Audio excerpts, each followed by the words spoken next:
I just finished college with my business degree, and now I'm back at my childhood home. My name is Anna. I'm 22 years old, and to be honest, I didn't plan to move back in with my parents. But here I am. Finding a job was quick.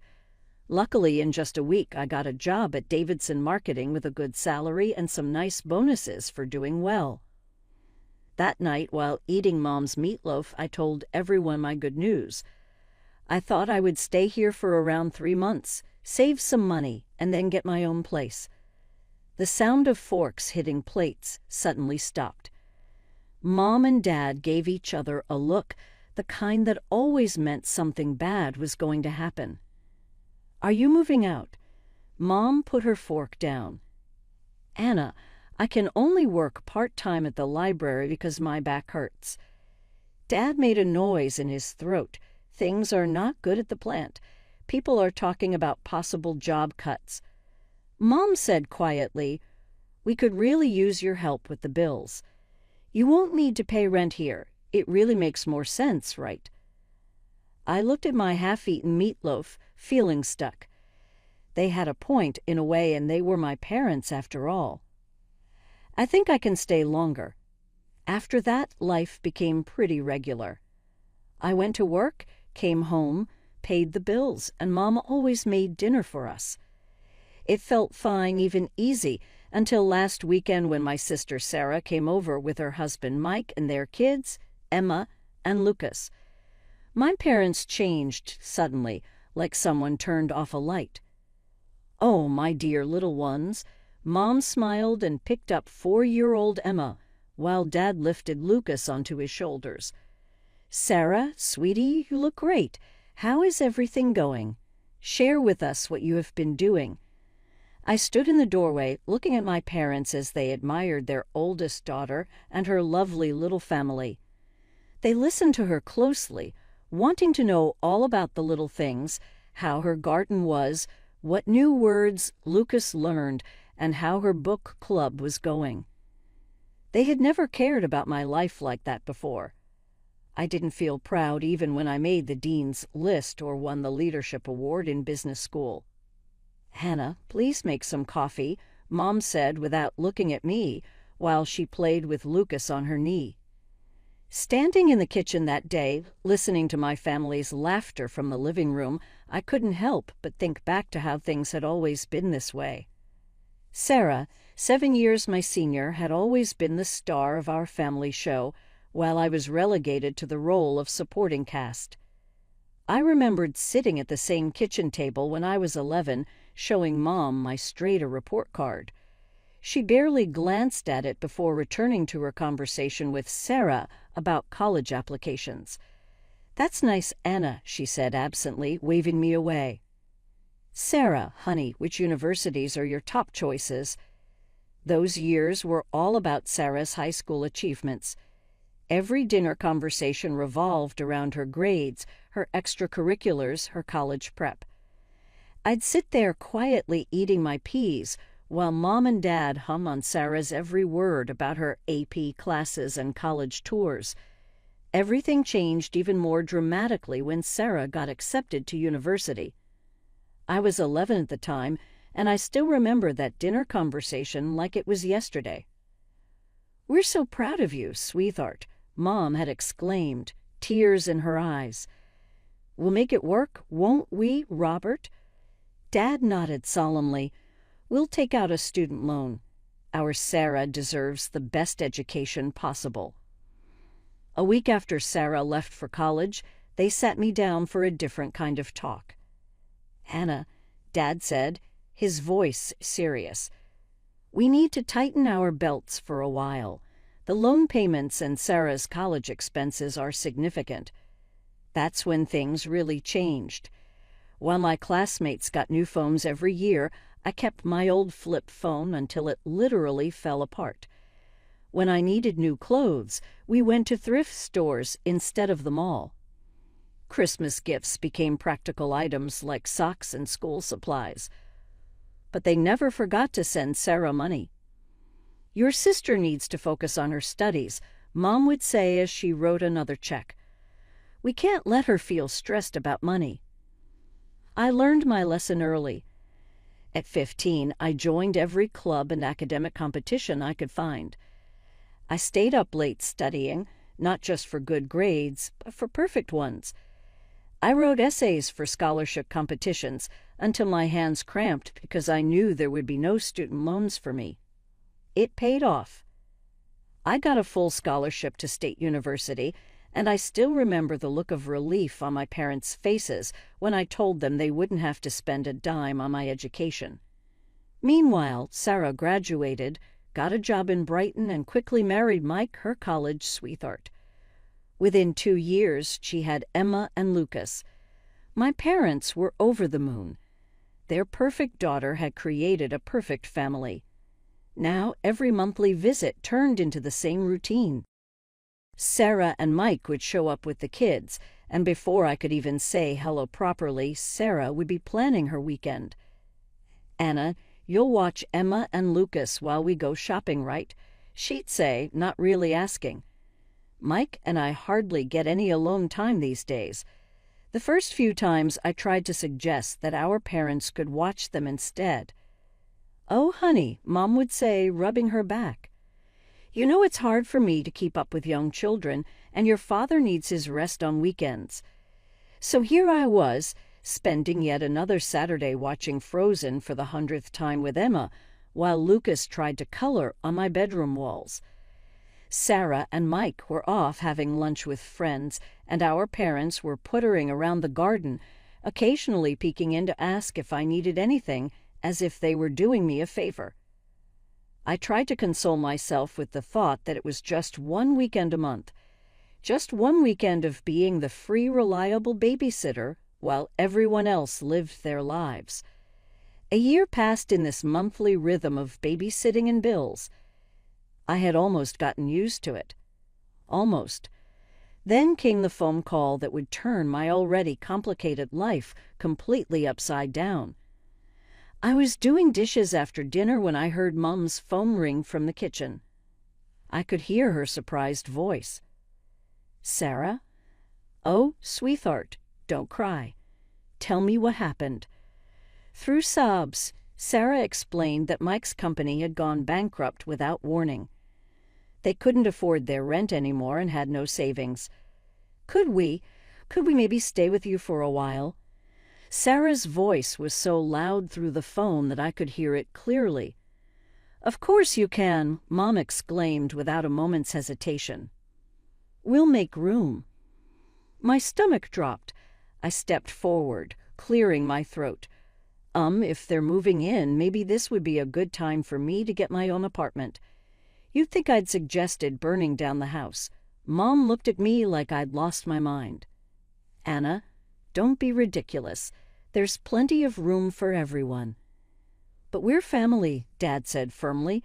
"We stick together during hard times." They arrived the following weekend with 3 cars full of belongings.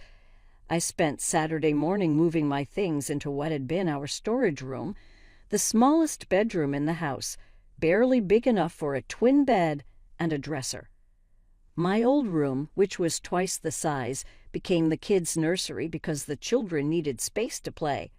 Emma, now 5, and 3-year-old Lucas treated the entire house like their personal playground. They ran up and down the hallways, screaming and laughing, while Sarah watched TV at full volume or had loud phone conversations with her friends about how difficult this transition was for her. "Emma, Lucas, keep it down." I'd call out when they burst into my room for the 10th time, scattering my work papers everywhere. "They're just playing, Anna," Sarah would say dismissively, not even looking up from her phone. "Don't be such a grouch." After work, all I wanted was to relax in my room, maybe read a book or watch something on my laptop. Instead, I got to listen to Baby Shark playing on repeat through the thin walls, punctuated by the constant thump of little feet running back and forth and Sarah's loud laughter at whatever show she was watching. Downstairs, Mike spent his days, supposedly job hunting, but mostly I saw him sitting at the kitchen table, scrolling through his phone with a worried expression. "The job market's tough right now," he'd say whenever anyone asked, but I'm sure something will come up soon. I lay in my tiny bed each night, staring at the ceiling, listening to the chaos that had become my home, and wondered how I'd let myself get trapped in this situation. But every time I thought about bringing up moving out again, I remembered my parents' reaction and kept quiet. The first utility bill after Sarah's family moved in hit me like a punch to the gut. I stood in the kitchen, staring at the numbers that were almost double what I usually paid. The water bill alone had skyrocketed, not to mention electricity and heating. Looking at my bank account, I realized that my dreams of saving for my own place were quickly evaporating. That evening at dinner, I decided to bring it up. So, about the utility bills, I started pushing my peas around the plate. They doubled since last month. I can't keep covering all the bills by myself anymore. It's taking almost my entire salary. Sarah's fork clattered against her plate. Are you seriously complaining about money right now when Mike and I have lost everything? I'm not complaining. I just think we need to figure out a fair way to. I can't believe how selfish you're being. Sarah's voice rose. We're going through the hardest time of our lives and all you care about is money. Sarah's right, Anna. Mom jumped in. Family helps family. That's what we do. Dad nodded solemnly. Your sister and Mike need our support right now. This isn't the time to be counting pennies. I looked down at my plate, swallowing the words I really wanted to say. Fine, never mind. A week later, Mike finally got a job at an insurance company. It paid less than his previous position, but at least it was something. I thought maybe things would start getting better. I was wrong. It's so hard being alone with the kids all day. Sarah started complaining almost immediately. Mike leaves at 8 and doesn't get back until 6. I never get a break. Then it started, small requests at first. Anna, could you watch the kids for an hour while I run to the store? Anna, would you mind keeping an eye on them while I take a shower? Before I knew it, these small favors had snowballed into something much bigger. I come home from work to find Sarah already dressed up to go out. Oh, good, you're home, she'd say, grabbing her purse. Mike and I are meeting friends for dinner. Emma and Lucas already had their snack, but they'll need dinner in an hour. We'll be back by 10. Weekends became my personal nightmare. Sarah and Mike would casually announce their plans on Friday evening, shopping trips, lunches with friends, movie dates, leaving me with the kids for hours. Mom and Dad conveniently started visiting relatives more often, usually disappearing right after Sarah and Mike left. So there I'd be, weekend after weekend, trying to keep Emma from drawing on the walls, while Lucas had another tantrum because I cut a sandwich the wrong way. I'd spend my Saturdays cleaning up toys, making mac and cheese, and watching endless repeats of children's movies. By Sunday night, I'd be exhausted, my house would be a mess, and I'd still need to cook dinner for everyone. One evening, after a particularly exhausting weekend of childcare, I finally worked up the courage to say something. I need to talk to you all, I said, setting down my fork. I'm really tired. This situation with the child care isn't working for me. Sarah's head snapped up, her eyes narrowing. What do you mean, isn't working? Are you saying you don't want to spend time with your own nephews? Mom reached over and patted Sarah's hand. Don't worry, honey. This is actually good practice for Anna. She'll need to know how to handle children when she becomes a mother herself someday. Think of it as training. And just like that, they went back to their usual dinner conversation. Sarah talking about her day, Mom and Dad hanging on her every word, Mike nodding along. I sat there, invisible once again, pushing food around my plate. Nothing changed after that conversation. If anything, it got worse. Sarah and Mike seemed to take my complaint as a challenge, finding even more reasons to go out. They'd be waiting by the door when I got home from work, car keys in hand. "We're meeting friends at that new restaurant downtown," they'd say, already halfway out the door. "Kids have had their snack. Thanks, Anna." Weekends became something I dreaded. I'd wake up on Saturday mornings with a knot in my stomach, knowing I'd spend the next 2 days watching Paw Patrol and mediating sibling fights while Sarah and Mike lived their best lives. Then came a Wednesday that changed everything. I was at my desk at work, trying to focus on a marketing report despite my exhaustion, when my friend Rachel stopped by my cubicle. "Hey, want to do something fun this weekend?" she asked, perching on the edge of my desk. "A bunch of us are going to the Pine Ridge Ski Resort. Just a quick weekend getaway. Leave Saturday morning, come back Sunday night. The slopes are supposed to be perfect right now." For the first time in months, I felt a spark of excitement. Friday evening, I was in my tiny bedroom, packing my duffel bag, actually feeling happy about an upcoming weekend for once. I had just folded my warmest sweater when Sarah appeared in my doorway. "What are you doing?" she asked, eyeing my half-packed bag. "Packing for a ski trip," I replied, rolling up my thermal socks. "Going to Pine Ridge with some friends from work." Sarah's face darkened. "You need to cancel." I looked up, startled by her tone. "What? Why would I do that?" "Because," she said, crossing her arms, "Mike and I are going to Aunt Linda's 60th birthday party in Millbrook this weekend. Mom and Dad are coming too. You need to stay here with Emma and Lucas." I couldn't help but laugh. Actually, laugh out loud at the sheer audacity of it all. "You're joking, right?" I said, continuing to fold my ski pants. "You can't seriously expect me to cancel my plans because you didn't bother to tell me about yours." Sarah's face turned red. "This isn't funny, Anna. You're being completely unreasonable." "No, what's unreasonable is assuming I'll drop everything at a moment's notice to be your personal babysitter again." Sarah's mouth fell open. She stood there for a moment, sputtering, before turning on her heel and storming out of my room. "Mom, Dad, Mike," I could hear her shouting down the hallway. "You won't believe what Anna is doing." I kept packing, my hand shaking slightly with anger. The thundering of footsteps announced the arrival of the cavalry. My tiny room suddenly felt even smaller as Sarah, Mike, and my parents crowded in. Mom's face was already set in that disappointed expression I knew so well. "What's this about you going skiing?" she demanded, hands on her hips. "Exactly what it sounds like," I replied, zipping up my duffel bag. "I'm going to Pine Ridge Resort with my friends for the weekend." "But you can't," Sarah exclaimed.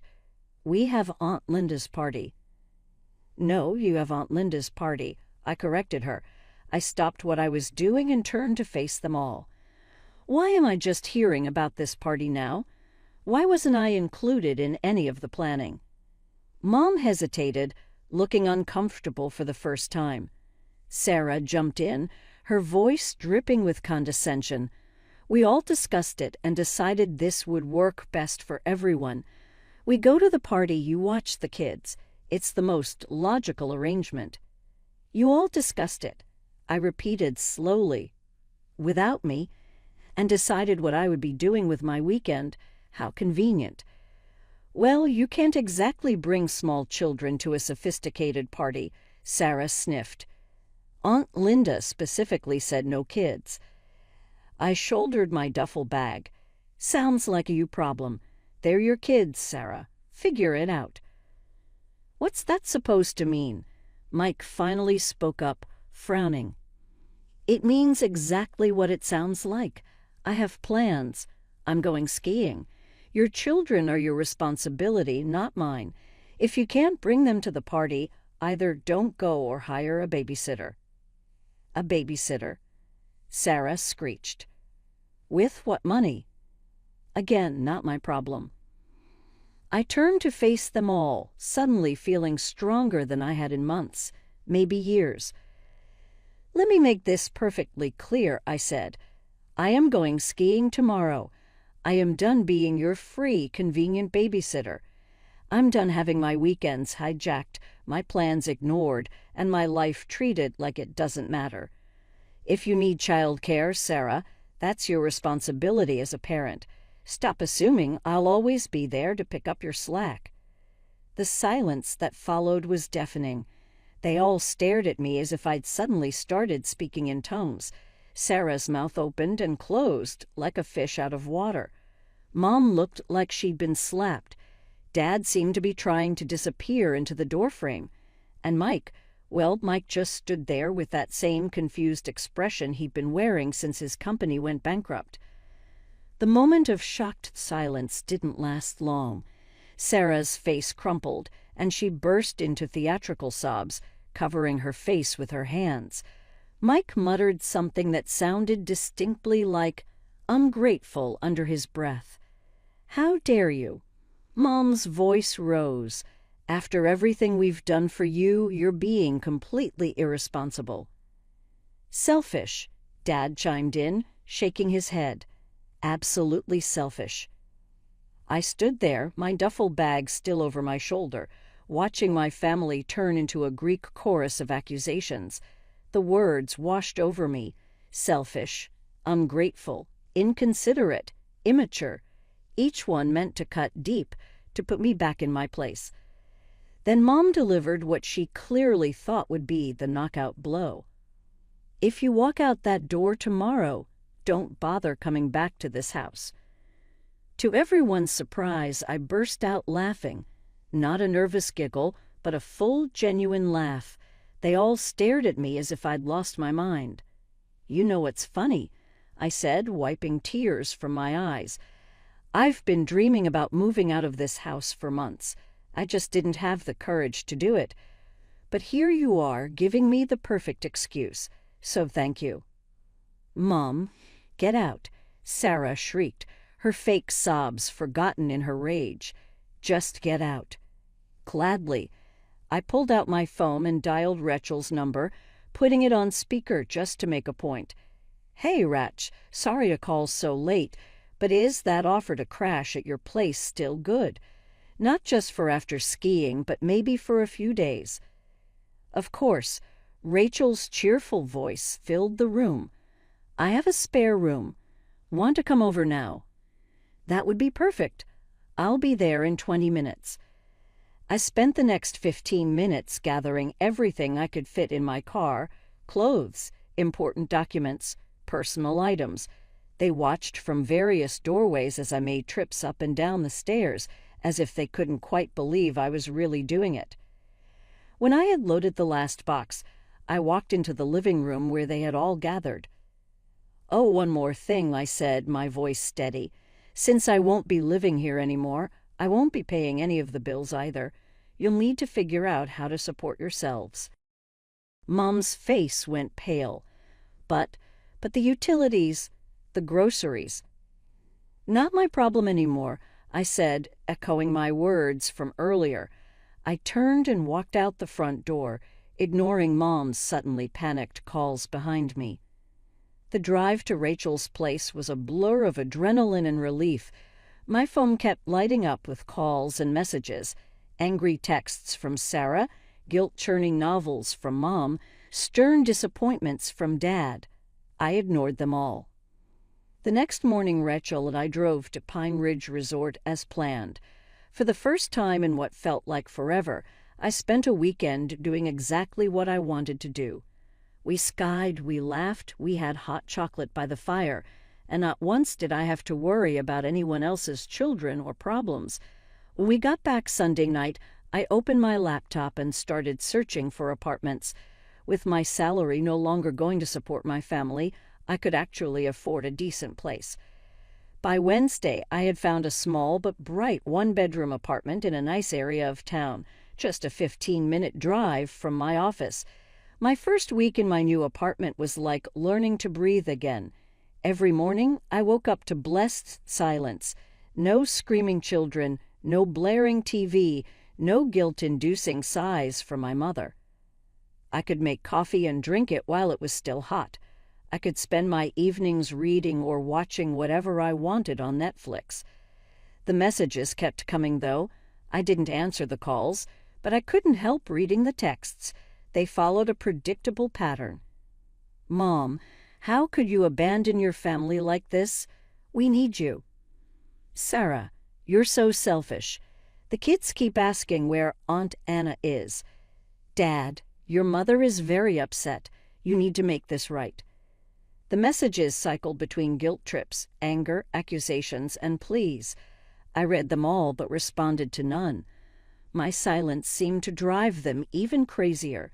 They weren't used to not having power over me.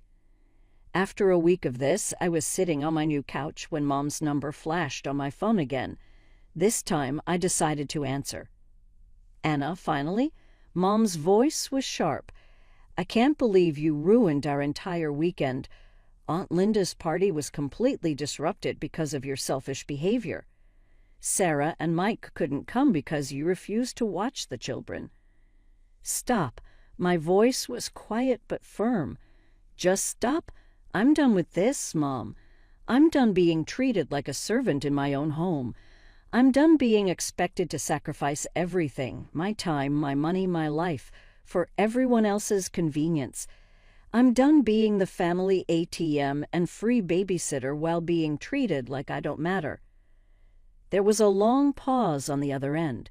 When Mom spoke again, her voice had changed to that wheedling tone I knew so well. "Honey, I know things haven't been perfect, but we're family. We need you. The bills this month. We're struggling without your help." "No, Mom, I'm done. Maybe someday we can have a relationship again, but it will be on equal terms. No more manipulation, no more guilt trips, no more treating me like a walking wallet or free child care service. Until then, I need space to live my own life." I hung up and immediately blocked her number. Then I went through my phone and blocked them all. Mom, Dad, Sarah, even Mike. I blocked them on social media too. It felt both terrifying and liberating, like cutting anchor lines I hadn't even realized were holding me down. Maybe someday I'll be ready to have my family back in my life. Maybe with enough time and distance, we can build something new, something healthier, with boundaries and respect. Or maybe we won't. Either way, I'm done sacrificing my own happiness and well-being to meet their endless demands.